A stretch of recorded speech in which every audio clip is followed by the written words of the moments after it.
Okay, so my question was about this House Concurrent Resolution 107, and because I mean, it seems like he's kind of throwing us a bone to fight with. But do you think there's any sort of strategy behind what he's doing with this House Concurrent Resolution, like if it's to create a discussion within the Congress, or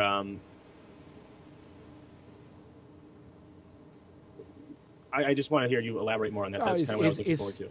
What we're getting from the White House and from much of the legislation going through the Congress is nothing but kissing the butt of this president or the British. It's not. Look, there are only several things that are really important at this time.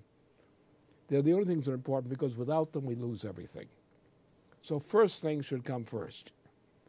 Right now, we are on the verge of being destroyed by being drawn into a war, which, if it occurred, will probably cause the extinction of the human species.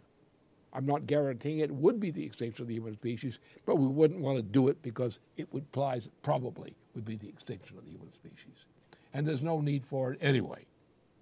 That is no sane need for it. The other thing are economic issues. And there are two economic issues which of national urgency, which have to be first in priority. Because without these two issues, you cannot save the United States. One is Glass-Steagall immediately. Glass-Steagall does not have to wait for another election.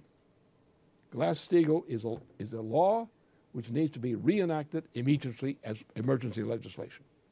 That is the absolute precondition for saving this economy. And there's nothing else which is anywhere near as important and urgent as legislation, as federal legislation. Now, emergency legislation now, the emergency installation of Glass-Steagall again, Franklin Roosevelt's law reenacted, period. That will stop the bleeding. Without that, the situation is hopeless. However, because of the bankruptcy, the Federal Reserve System is hopelessly bankrupt. It can never be saved. It's worthless. The general banking system of itself, the private banking system, is worthless. Those banks are worth nothing. The ones we're paying tribute to, the ones we're bailing out, are worthless. They're gambling debts. And what happens when a gambler loses a gambling debt? Are you supposed to pay him? Well, then why are we paying the Federal Reserve System for gambling debts? We cancel the gambling debts.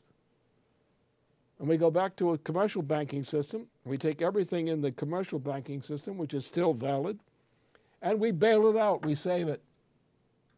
Because it's through the commercial banking system, resaved, that we're going to be able to take federal projects and implement them through the private banking system with federal backing.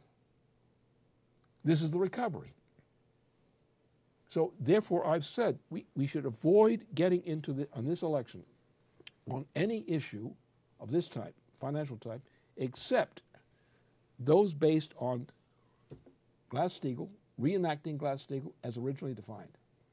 And at the same time, canceling the Andy Jackson swindle, which was the cancellation of the federal system, a banking system. Those two measures restored will enable me, for example, as an economist, to guarantee the greatest revival of the U.S. economy that ever had happened before, based on the implementation of one project in particular, but not just that one project, but that one project as the example, NWAPA. NWAPA is the greatest project ever designed by mankind so far for economic recovery. The restoration of that project will be the spark plug for international measures of similar types of related projects, which will result in the greatest progress in the human condition, economic condition, in the history of mankind. We can do that now. So those two provisions of law, without any other diversions, by other diversions kinds of law, are the measures which will save the United States now. If we take those two measures, we can do it. Without those two measures, we cannot do it. That's the way it is. Keep it simple as possible. Don't make it complicated. That's where the jerks come in and confuse people. Keep it simple. Two measures are required. Glass-Steagall right now. And then NWAPA project, but done under the basis of a national credit system. But those measures will be the basis for the only kind of recovery we can expect at this time under our system.